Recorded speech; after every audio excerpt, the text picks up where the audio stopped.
All right, so for lesson 4.4, there's a few worksheets, but we're going to start with money in and money out.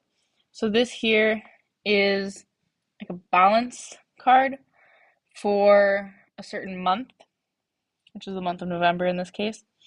We're going to calculate the account balance after each transaction and write it in the last column of the table. So here you start with $100, and then any credit is going towards your account and any debit is being removed. So on November 3rd, there's a deposit made of $70, so that brings our total to $170. And then November 6th, there is an ATM withdrawal of $50. So we subtract that from 170 to get 120. And then on November 6th as well, there was a service charge, SC for service charge, of $1. So then you're going to remove that one.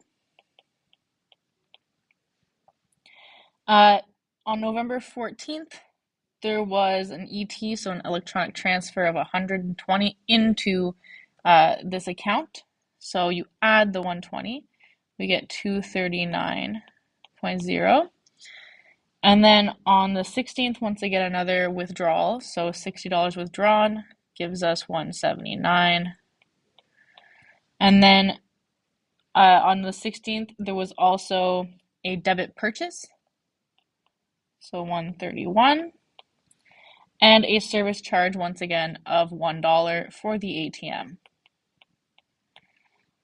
The 25th, there was a debit charge of 60.55, which brings our amount down to 69.45. And then on the 27th, another debit purchase, which brings us down to negative 1.83.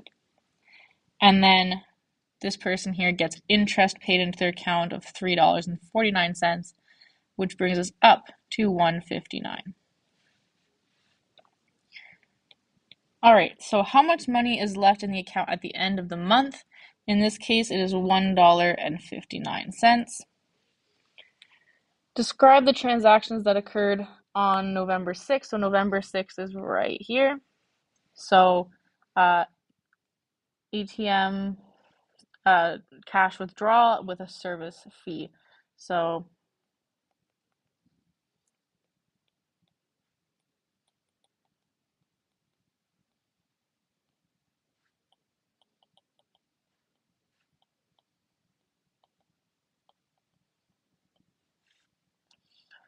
on what date was a purchase made? So there's a few days where purchases were made.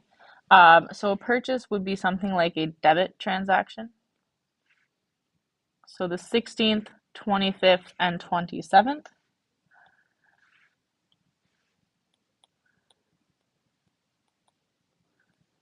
And then which day was interest paid? Interest was paid over here on November 30th. Calculate the total amount of service charges for the month. So our service charges are SC. So there's two of them and they're each $1. So it is $2. And then why are service charges appearing on the days that they're appearing? It's always on days the ATM was used. So on days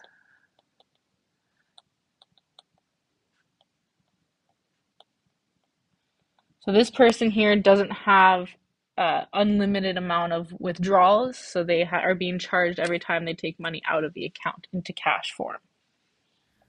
All right, so for the next part, money in, money out, part 2, it's similar to the last one. So we're going to be filling in this passbook and figuring out what the account balance is. So that's the first part here.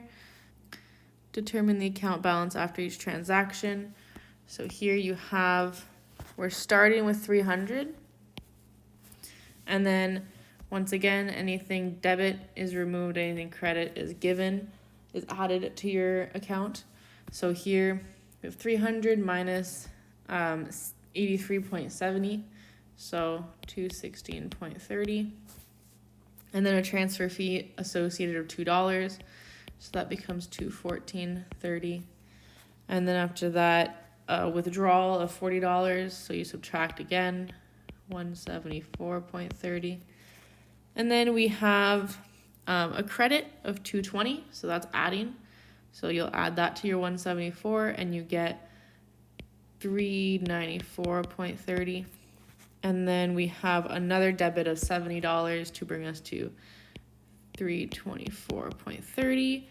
And finally, interest paid, which will bring us to $325.75. So the question here is, what is the final balance?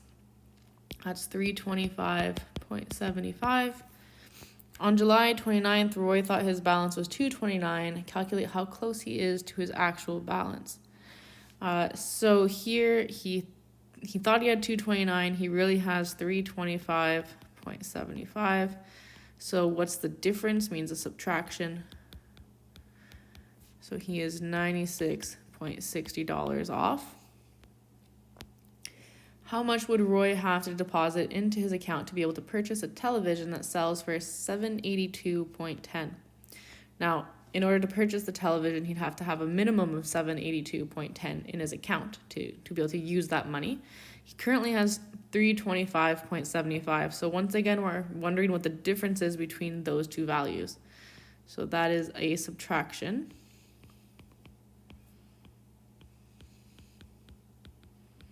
And that would be $456.35. The second question here is write a sentence to describe the transaction of the following dates. So July 6th, let's go see what happened on July 6th. CCPR. CCPR means a client card purchase.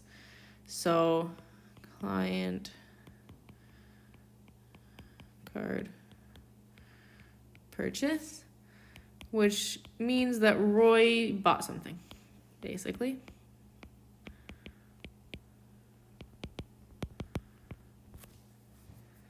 July 16th is the next one, so let's go see July 16th. EFTC. So that is an electronic fund transfer. And this code typically means for deposited pay. And finally, July 23rd, EFTD. So that is another electronic fund transfer. However, this one is transferring money between your accounts usually to pay loans or the credit card.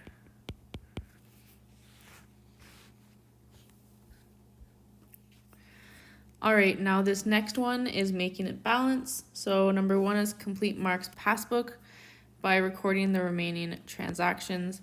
So we're gonna put all these transactions here into our table. So starting with March 7th, he pays a hydro bill. So I'll also write the codes that go with them based off of the notes that we have. So EFTD, and the bill is $120, so this is what he's paying. And then we're gonna also calculate the account balance each time. So $515.30. The next one is a debit card purchase on March 9th. So that would be CCPR. And it is of $63, which then subtracts from our balance to give us $452.30. The next one is a transfer fee, so TF for transfer fee of $2. Once again subtracted, $450.30. The next is payroll deposit. Payroll deposit is EFTC, and that will go into our credits because it's being added, and that will bring us up to 675.30. The next one on March 15th is ATM withdrawal, so CWD of 80. And then so you're going to subtract that one, so 595.30. And then we have a loan payment, so EFTD of $64, so 531.30. And then we have interest, so INT, and it is 645. So that gets added on to give us 537.75. Now the question number 2 is, what is Mark's balance at the end of March? So $537.75. Then how much money went into Mark's account in the month? So this part here is how much money went in. So if you add all of these up, all 3 of them, you have 231.75.